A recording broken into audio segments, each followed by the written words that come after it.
इस वीडियो को लाइक करें, हमारे चैनल को सब्सक्राइब करें और बेल आइकन जरूर प्रेस करें हमारी न्यू वीडियो सबसे पहले देखने के लिए। ત્યારબાદ આવી રહેલા મહત્વના સમાચારની વાત કરવામાં આવે તો વોંકળામાં પડી જતા જૂનાગઢના વૃદ્ધનું મોત થતાં પોલીસે તપાસ હાથ ધરી છે। આ વિશે વધારે વાત કરવામાં આવે તો જૂનાગઢમાં મોતીબાગ પાસે આવેલા રાયજીનગર શેરી નંબર 13માં રહેતા બાબુભાઈ રૂપદાસભાઈ અગ્રાવત, જેની ઉંમર વર્ષ 75 વર્ષના અને શુક્રવારે બપોરના સમયે નીકળી ગયા હતા અને શહેરમાં ઝાંઝરડા ચોકડીથી મધુરમ તરફ જતા ખાનગી હોસ્પિટલ પાસે આવેલ પાણી ભરેલા ઓકળામાં પડી ગયા હતા, જેના કારણે તેનું મૃત્યુ નિપજ્યું છે। આ અંગેની જાણ પ્રહલાદભાઈ અગ્રાવતે કરતા બીજ ડિવિઝન પોલીસ દોડી જઈને વૃદ્ધના મૃતદેહને પોસ્ટમોર્ટમ માટે મોકલી આપી આગળની કાર્યવાહી હાથ ધરી હતી અને વિશેષ તપાસ પોલીસ હેડ કોન્સ્ટેબલ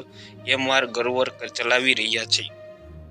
ત્યારબાદ આવી રહેલા મહત્વના સમાચારની વાત કરવામાં આવે તો શહેરના સામાકાંઠા વિસ્તારમાં આવેલા સંત કબીર રોડ પર રામાપીરના મંદિર પાસે ટેન્કર અને બાઇક વચ્ચે ગમખ્વાર અકસ્માત સર્જાયો હોવાની ઘટના સામે આવી છે અને આ અકસ્માતમાં બાઇક સવાર પિતા પુત્રના મૃત્યુ ઘટના સ્થળ પર જ નિપજ્યા છે અને શૈલેષ પરમાર અને અજય પરમાર નામના પિતા પુત્રનું ઘટના સ્થળ પર જ મૃત્યુ નિપજ્યું હોવાનો બનાવ સામે આવ્યો છે। આ અંગે મળતી માહિતી પ્રમાણે સંત કબીર રોડ પર રામાપીરના મંદિર પાસે ટેન્કર અને બાઇક વચ્ચે અકસ્માત સર્જાતા બાઇક સવાર પિતા અને પુત્રના સ્થળ પર જ મૃત્યુ નિપજ્યાની જાણ બી ડિવિઝન પોલીસને થઈ હતી,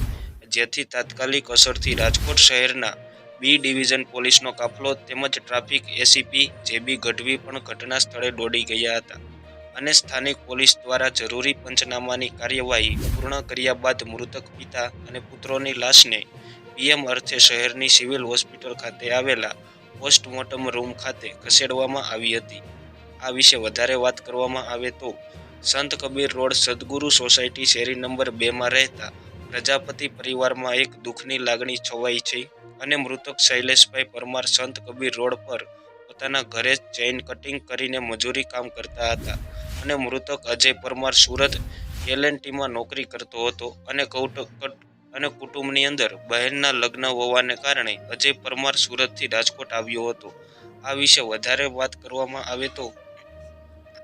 પોલીસ દ્વારા બનાવની જાણ મૃતક પિતા પુત્રના પરિવારજનોને કરતા તેઓ પણ તાત્કાલિક અસરથી હોસ્પિટલ ખાતે પહોંચ્યા છે અને સ્થાનિકોના જણાવ્યા પ્રમાણે સવારે 8:30 વાગ્યાની આસપાસ બાઇક સવાર પિતા પુત્ર રોડ પર જઈ રહ્યા હતા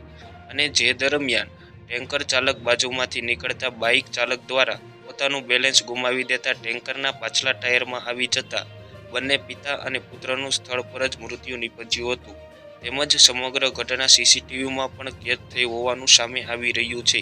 જેથી પોલીસ દ્વારા સીસીટીવી ફૂટેજ પણ મળવાની કામગીરીમાં આવી રહી છે। આ ઘટના સંદર્ભે પોલીસ દ્વારા મૃતકના પરિવારજનોના નિવેદન નોંધી ફરિયાદ નોંધવાની કામગીરી પણ આરંભવામાં આવી છે। ત્યારે ટેન્કર ચાલક વિરુદ્ધ બી ડિવિઝન પોલીસ સ્ટેશન ખાતે કઈ કલમ અંતર્ગત ગુનો નોંધવામાં આવે છે તેમજ કેટલા સમયમાં તેને ઝડપી પાડવામાં આવે છે તે જોવું અતિ મહત્વનું બની રહેશે। ત્યારબાદ આવી રહેલા મહત્વના સમાચારની વાત કરવામાં આવે તો હરણી લેક ઝોનની દુર્ઘટનામાં પોલીસ અને એફએસએલની તપાસમાં મોટો ખુલાસો થયો છે અને તપાસમાં સામે આવ્યું છે કે બોટની ક્ષમતા કરતાં વધુ લોકોને બેસાડવાને કારણે જ આ ગોઝારી દુર્ઘટના સર્જાઈ હતી અને બોટ બનાવનાર કંપની દ્વારા પણ લોક ઝોન સંચાલકોની બેદરકારી ખુલ્લી પાડવામાં આવી છે।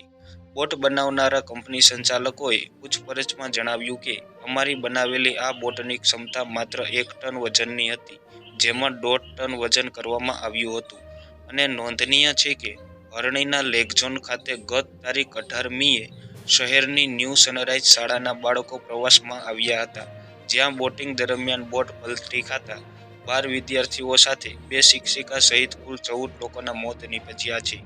અને આ અંગે પોલીસ અને એફએસએલના રિપોર્ટમાં અનેક ખુલાસા સામે આવ્યા છે, જેમાં જાણવા મળ્યું છે કે હરણી લેકમાં બોટની ક્ષમતા કરતાં વધુ લોકોને બેસાડવાને કારણે જ આ દુર્ઘટના સર્જાઈ હતી અને આ સાથે સાથે તપાસમાં સામે આવ્યું છે કે 1 ટન વજનની ક્ષમતા ધરાવતી બોટની અંદર 1.5 ટન જેટલું વજન થઈ ગયું હતું। તો આ સંપૂર્ણ સમાચાર વિશે તમારું શું કહેવું છે તે અમને કોમેન્ટ બોક્સની અંદર કોમેન્ટ કરીને જરૂરથી જણાવો। ધન્યવાદ।